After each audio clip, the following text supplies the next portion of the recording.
Public urged to avoid travelling interstate from COVID-19 red zones. Blood supplies decline. Public urge to donate.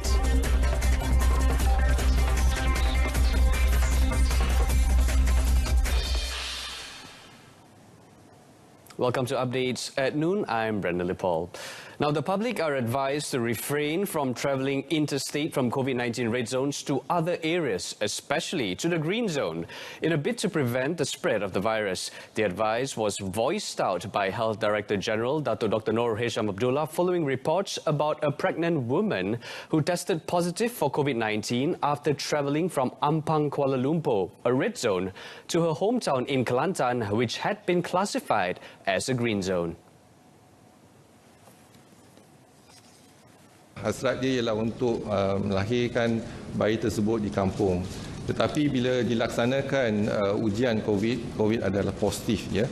Iaitu sekarang ini telah diasingkan dan diberi rawatan. Tapi apa yang pasti ialah kita sedang menjalankan acute case detection ataupun tindakan yang seterusnya untuk kontak rapat, dan juga kita melihat kepada sama ada jangkitan yang didapati itu di kawasan red zone. Meanwhile, Dr. Noor Hisham said the Health Ministry has identified the 9 contacts of a student from an institution of higher learning in Kedah who was tested positive when undergoing screening as part of the condition before leaving for Sabah and Sarawak. On another note, Dr. Noor Hisham said the country's blood supply stocks at the National Blood Centre and blood banks nationwide had dipped by 40% during the Movement Control Order MCO period as compared to previous years. He added the amount of blood collected throughout the conditional MCO period so far is also unsatisfactory at only 57% of the target.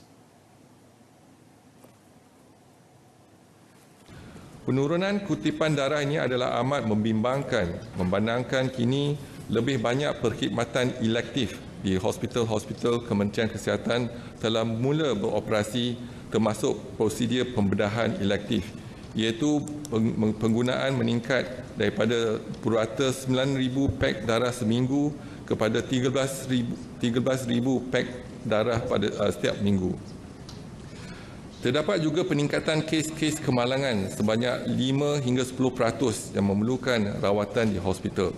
Expecting fewer people to donate blood during the upcoming Hari Raya Aidilfitri celebrations as well as during other festivities, he urged the public to come forward and donate blood at the National Blood Centre or at any blood bank nationwide to ensure there was sufficient supply. He said the operating hours of the National Blood Centre and blood banks had been extended till 9 p.m. during Ramadan to make it easier for the public to donate blood after breaking fast. Meanwhile, when asked about the new drug being developed by China and which is believed to be able to curb the pandemic while waiting for the vaccine, Dr. Noor Hisham said the MOH had been notified of the latest development. Kita telah dimaklumkan, tetapi pada peringkat ini peringkat yang awal. Jadi banyak kajian dijalankan untuk vaksin dan juga obat-obatan. Tetapi apa yang pasti ialah mereka perlu menjalani penyelidikan ataupun untuk memastikan obat tersebut berkesan. Jadi ini peringkat yang awal. Jadi kita menunggu lagi lebih banyak maklumat daripada kajian tersebut. The drug, which is being tested by scientists at the Peking University in China, could not only shorten the recovery time for those infected, but even offer short-term immunity from the virus. Malaysia has over 30 years of experience in clinical research, and its various unique features makes it an ideal site to research new treatment. Health Minister Dr.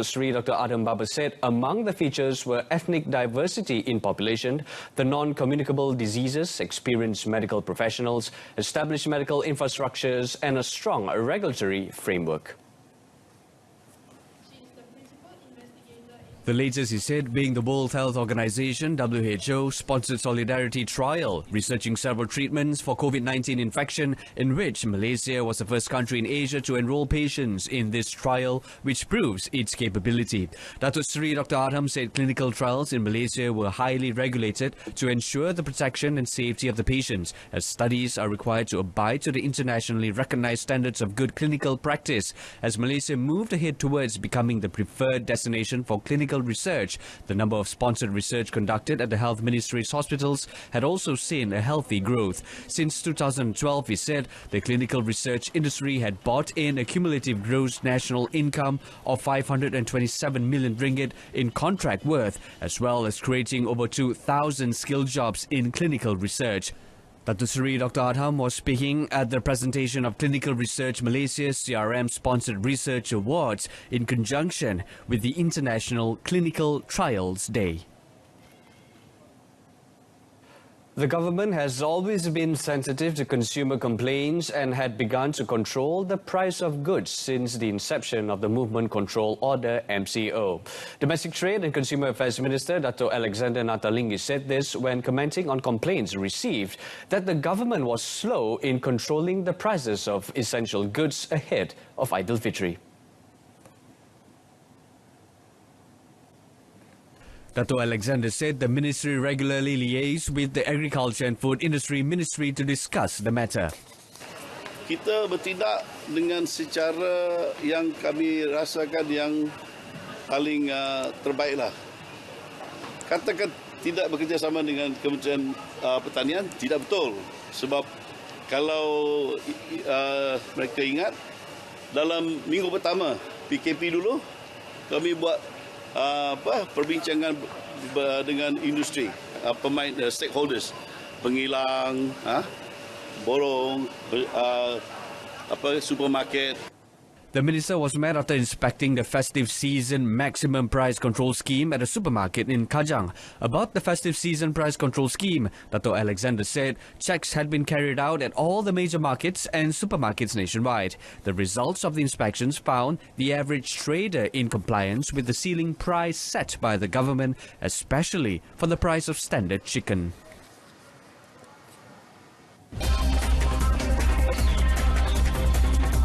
Coming up next, KKMM working on new SOP for live programs and performances to resume. Stay with us.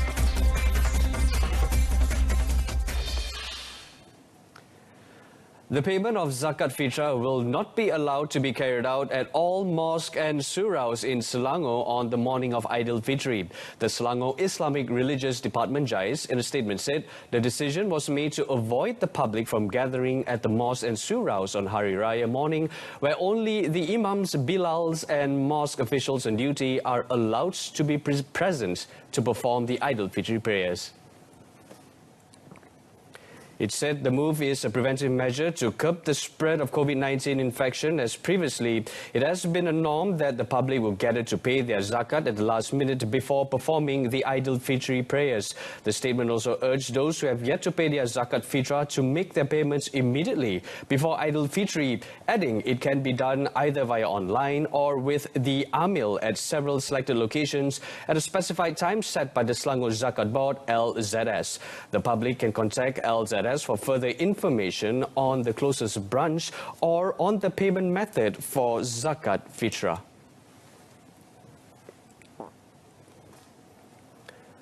The Yang di-Pertuan Agong Al-Sultan Abdullah Riayatuddin Al-Mustafa Billah Shah's opening speech of the first meeting of the third session of the 14th Parliament on Monday is clear evidence of the legitimacy of the Perikatan Nasional (PN) government, which was formed in accordance with the provisions of the Federal Constitution. In a joint statement, political leaders from PN and Gabungan Parti Sarawak (GPS) said the royal address was also a shot in the arm for the PN government to continue serving the people.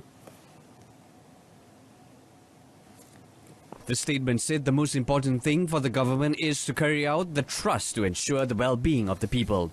The joint statement was signed by Prime Minister Tan Sri Muhyiddin Yassin, who is also Parti Pribumi Bersatu Malaysia PPBM President, Barisan Nasional BN Chairman Datuk Sri Dr. Ahmad Zahid Hamidi, past President Datuk Sri Abdul Hadi Awang, Parti Bersatu Sabah PBS, President Datuk Sri Dr. Maximus John Niti Ongkili, Parti Solidarity Tanah Airku STAR, President Datuk Dr. Jeffrey Gapari Kitingan, and GPS Chairman Datuk Patinggi Abdul Rahman Abang Johari Tun Abang Openg. The PN government also concurred with His Majesty's request that priority should always be given to the well-being of the people. The Communications and Multimedia Ministry is working on a Standard Operating Procedure (SOP) as a guideline for live programs and performances to resume. Minister Datuk Saifuddin Abdullah said the SOP for live programs is expected to be more complicated as compared to others, especially pre-recorded programs.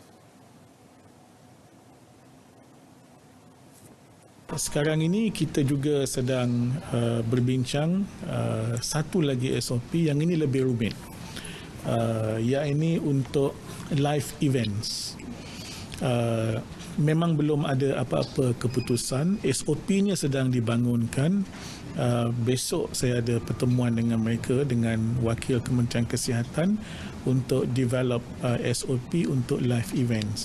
Kita tahu keputusan itu akan ambil masa sebab live event ni lebih complicated, tapi SOP itu mesti dibangunkan supaya sampai masanya benda itu dah tersedia. The minister was met after launching the Huawei ASEAN Academy in Kuala Lumpur.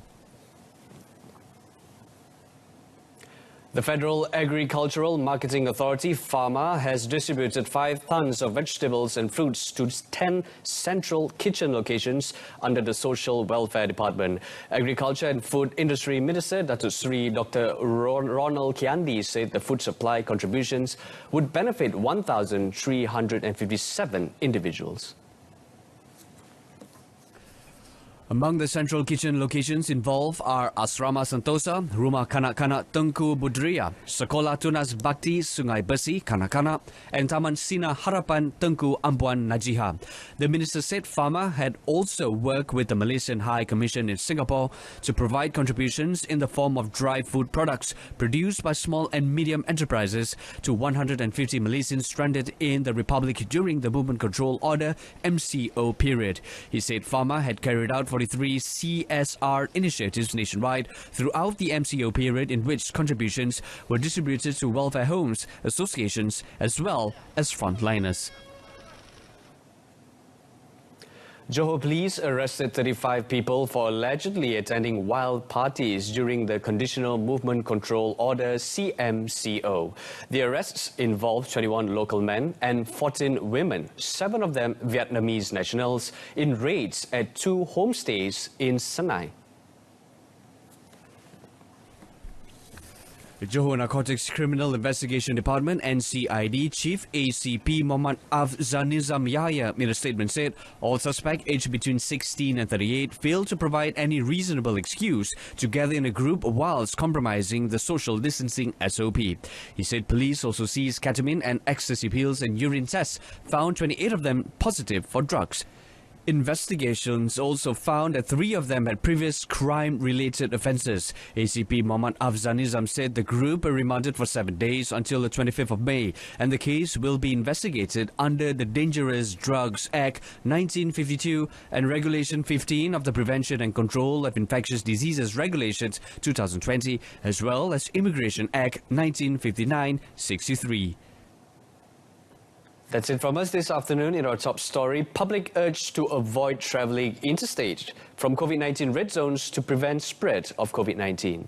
News on 2 comes on at 7 this evening. Till then, I'm Brendan Lepol, and thanks for watching.